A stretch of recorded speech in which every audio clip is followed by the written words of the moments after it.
जब भगवान श्री कृष्ण ने सुदामा जी को तीनों लोकों का स्वामी बना दिया तो सुदामा जी की संपत्ति देखकर यमराज से रहा ना गया।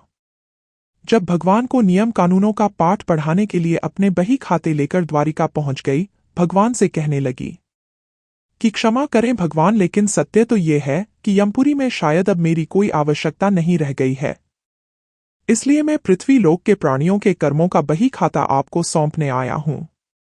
इस प्रकार यमराज ने सारे बही खाते भगवान के सामने रख दी। भगवान मुस्कुराए और बोले, यमराज जी, आखिर ऐसी क्या बात है जो इतना चिंतित लग रहे हो? यमराज कहने लगे, पर वो आपके क्षमा कर देने से अनेक पापी एक तो यमपुरी आते ही नहीं, वे सीधे ही आपके धाम को चले जाते हैं, और फिर आपने अभी भी सुदामा जी को तीनों लोक दान दे दिया है, सो अब हम कहाँ जाएं? यमराज भगवान से कहने लगे, प्रभु, सुदामा जी के प्रारंभ में तो जीवन भर दरिद्रता ही लिखी हुई थी, लेकिन आपने उन्हें तीनों लोगों की संपत्ति देकर विधि के बनाए हुए विधान को ही बदलकर रख दिया है। अब कर्मों की प्रधानता तो लगभग समाप्त ही हो गई है। भगवान बोले, तुमने कैसे जाना कि सुदामा के भाग्य में आजीवन दरिद्रता का योग है? यमराज ने अपना बही खाता खोला तो सुदामा जी के भाग्य वाले स्थान पर देखा तो चकित रह गई।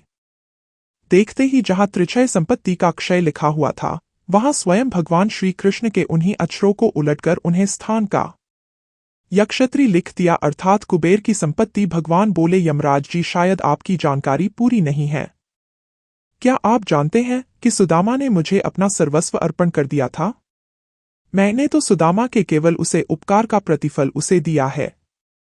यमराज बोले, भगवान, ऐसी कौन सी संपत्ति सुदामा ने आपको अर्पण कर दी? उसके पास तो कुछ भी नहीं। भगवान बोले, सुदामा ने अपनी कुल पूंजी के रूप में बड़े ही प्रेम से मुझे चावल अर्पण किए थे, जो मैंने और देवी लक्ष्मी ने बड़े प्रेम से खाए थे। जो मुझे प्रेम से खिलाता है, उसे संपूर्ण विश्व को भोजन कराने जितना पुण्य प्राप्त होता है, बस उसी का प्रतिफल सुदामा को मैंने दिया है। हरे कृष्ण हरे कृष्ण हरे कृष्ण हरे कृष्ण हरे हरे हरे राम। हरे दोस्तों, ये कथा आपको अच्छी लगी हो तो वीडियो को लाइक, शेयर और चैनल को सब्सक्राइब करें। धन्यवाद दोस्तों।